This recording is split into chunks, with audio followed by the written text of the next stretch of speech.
నమస్తే. లోకేష్ గారు ఒక ట్వీట్ చేశారు. ఆ ట్వీట్ ఏంటంటే ట్విట్టర్‌లో రాష్ట్రంలో వైసీపీ 5 ఏళ్ల పాలనలో జగన్ రెడ్డి సృష్టించిన ఆర్థిక విధ్వంసం అంతా ఇంతా కాదు. ఈ ఆర్థిక విధ్వంసం అనేది మనం ఎన్నిసార్లు చెప్పినా సరే వాళ్ళ యాంగిల్‌లో వాళ్ళు కొడతానే ఉన్నారు. ఓకే. సరే ఇంక ఇది ఎంత రాజకీయాల్లో పక్కోడి మీద బురదేయడం తప్ప చేసేది ఏం లేదు. వాళ్ళ మీద వీళ్ళు, వీళ్ళ మీద వాళ్ళు, మనం మీద వాళ్ళు, వాళ్ళ మీద మనం ఇంక బురద వేసుకోవటం తప్ప చేసేదేం లేదు. వాళ్ళు వేసినప్పుడల్లా మనం కడుక్కుంటూ ఉండాలి. ఇంకంతకన్నా మనం చేయగలిగింది ఏం లేదు. ఓకే. రాష్ట్రంలో వైసీపీ 5 ఏళ్ల పాలనలో జగన్ రెడ్డి సృష్టించిన ఆర్థిక విధ్వంసం అంతా ఇంత కాదు. అన్ని వ్యవస్థలు నిర్వీర్యం చేశాడు. అందిన కాడికి అప్పులు చేశారు. అర్థమైందా? ఆర్థిక వ్యవస్థల్ని అందిన కాడికి అప్పులు చేశారు. అప్పుల గురించి ఎన్నిసార్లు చెప్తామండి? ఎన్ని ప్రజెంటేషన్లు ఇస్తారు, ఎన్నిసార్లు చెప్తారు, ఎంతమంది కౌంటర్లు ఇస్తారు, ఎంతమంది సోషల్ మీడియాలో తిప్పి మళ్ళీ దాని గురించి మాట్లాడుతున్నారు. సరే, ఏదైనా ఇది లోకేష్ గారు చేసిన అప్పుల గురించి కాదు, ఇంట్రెస్ట్ వడ్డీపై చేసిన అప్పుపై కట్టిన వడ్డీల గురించి రాశారనమాట. ఆయన రాసింది ఏంటంటే 58 ఏళ్ల పాటు అందరూ ముఖ్యమంత్రులు కలిపి చేసిన అప్పుపై 2019 నాటికి 14,155 కోట్లు వడ్డీ చెల్లిస్తుండగా జగన్ రెడ్డి పాలించిన 5 ఏళ్ల కాలానికి అంటే 2024 నాటికి అప్పులపై కట్టాల్సిన వడ్డీ 24,944 కోట్లకి చేరింది. లోకేష్ గారు ఇచ్చిన ఫిగర్స్ కరెక్టే. యాక్చువల్గా ఫైనాన్షియల్ స్టేట్మెంట్ బ్యాలెన్స్ షీట్నే అతను అటాచ్ చేశాడు ట్విట్టర్లో. ఆ స్క్రీన్ షాట్ చూస్తే it's looking like a balance sheet. Okay, it's looking financial statement by finance department. అదేంటంటే 24,944 కోట్ల రూపాయలు వడ్డీ కట్టాల్సి ఉంది. కట్టాల్సి ఉంది అంటే వడ్డీలు కట్టాలి. ఎంత కట్టాలి? ఇప్పటివరకు తీసుకున్న అప్పుల మీద ఈ రోజుకి రాష్ట్ర ప్రభుత్వం ఎంత వడ్డీలు కట్టాలంటే 24,944 కోట్ల రూపాయలకి వడ్డీలు కట్టాలన్నమాట.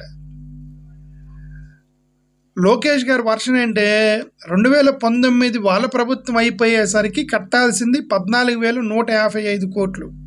14,155 కోట్లు. ఇప్పుడు జగన్ గారు దిగిపోయేసరికి 24,244 అంటే ఒక 10,000 కోట్ల రూపాయలు తేడా ఉంది. 5 సంవత్సరాల్లో 10,000 కోట్ల రూపాయలు వడ్డీ పెరిగింది. వడ్డీ ఎప్పుడు పెరిగిద్ది అని కామన్ సెన్స్ వడ్డీ ఎప్పుడు పెరిగిద్ది?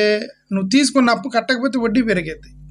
ఆల్రెడీ తీసుకున్న అప్పులకి వడ్డీలు కట్టకుండా, సరే వడ్డీలు కడుతున్నా సరే అప్పు తీర్చకపోతే వడ్డీలు కట్టాల్సి వస్తుంది. నెల నువ్వు అప్పు తీర్చట్లేదు, వడ్డీలు మాత్రమే కడుతున్నావు. అప్పు అలానే ఉండిపోయింది. ఆబ్వియస్లీ వడ్డీలు కట్టాలి.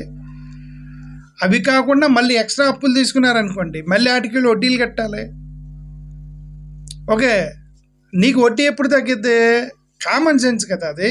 మ్యాథమెటిక్స్ చిన్నపిల్లలు అడిగినా చెప్తారు. వడ్డీ ఎప్పుడు తగ్గిద్ది? అప్పు తగ్గినప్పుడు వడ్డీ తగ్గిద్ది. తీసుకున్న అప్పుకి నువ్వు అప్పు తీర్చినప్పుడు నీకు వడ్డీ పడదు. అసలు తగ్గుతూ ఉంటే వడ్డీ తగ్గుతూ ఉంటుంది, అసలు పెరుగుతూ ఉంటే వడ్డీ పెరుగుతూ ఉంటుంది. సరే, ఏదైనా ఇదే చేశారు ఇది.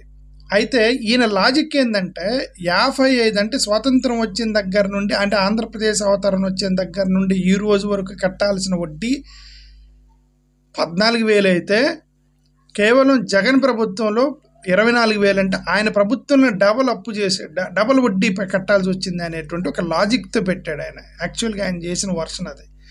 కానీ ఇదే లాజిక్ మనం వేరే విధంగా చూసాను. వాళ్ళ ప్రభుత్వంలో ఇదే లాజిక్ చూస్తే చూడండి, సరే 2019 ఎండకి ఎంత కట్టాలి చూసి ఆ తర్వాత ఎంత కట్టాలో చూశారు లోకేష్ గారు.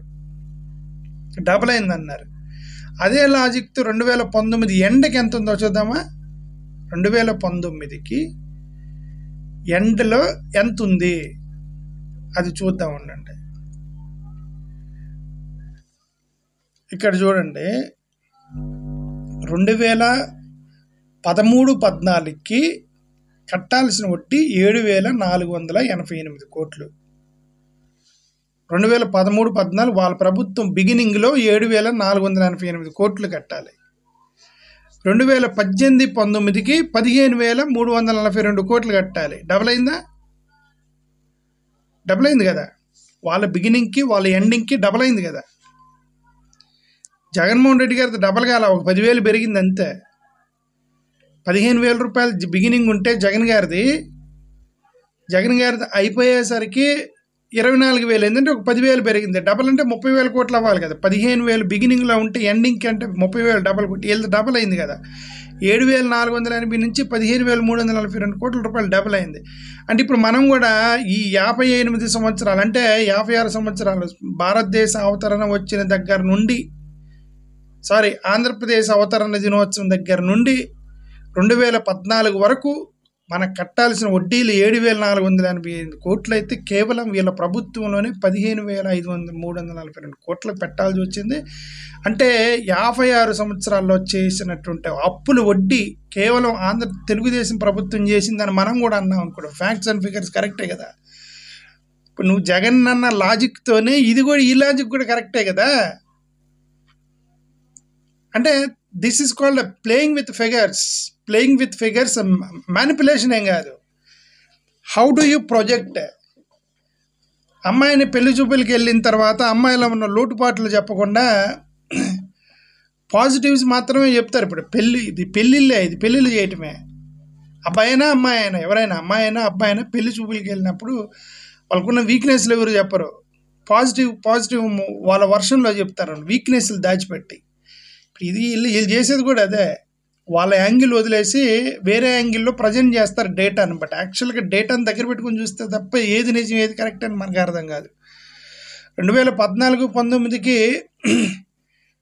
2014-19లో 15,000 ఉంది. జగన్ దిగిపోయేసరికి 24,000 ఉంది.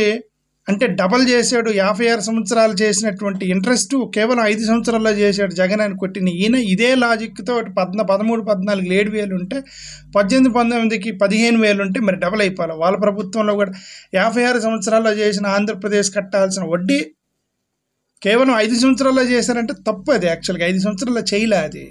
అది ఏంటంటే వీళ్ళు 56 నుంచి తీసుకుంటున్న అప్పులు తీర్చకుండా కొత్త అప్పులు చేస్తున్నారు. తీర్చకుండా కొత్త అప్పులు చేస్తే పాత అప్పులకి వడ్డీ కట్టి కొత్త అప్పులు కూడా వడ్డీ కట్టాలి కదా. వడ్డీ నువ్వు తీర్చకపోతే వడ్డీ కట్టాలి కదా సింపుల్గా. ఓకే, దాన్ని ప్రొజెక్ట్ చేయకుండా వేరే ఫిగర్స్ తీసుకొచ్చేసి ట్విట్టర్లో కొట్టి ఆర్థిక విధ్వంసం చేశారు. విధ్వంసం జరిగింది. అసలు ఇది 56 సంవత్సరాల్లో చేయనటువంటి విధ్వంసం కేవలం ఒక ప్రభుత్వం చేసిందనే ఈ లాజిక్తో మాట్లాడితే మనం కూడా ఇరుక్కుంటామే ఇదే లాజిక్తో అనేటువంటి సింపుల్ ఇది లోకేష్ గారికి ఊహించుంటారు. మనలాంటి వాళ్ళకి ఫిగర్స్ అర్థమైతే మనం కూడా ఇట్లా మాట్లాడతాం కదా అనేది లోకేష్ గారు ఊహించుంటారని నా ఉద్దేశం. Thank you.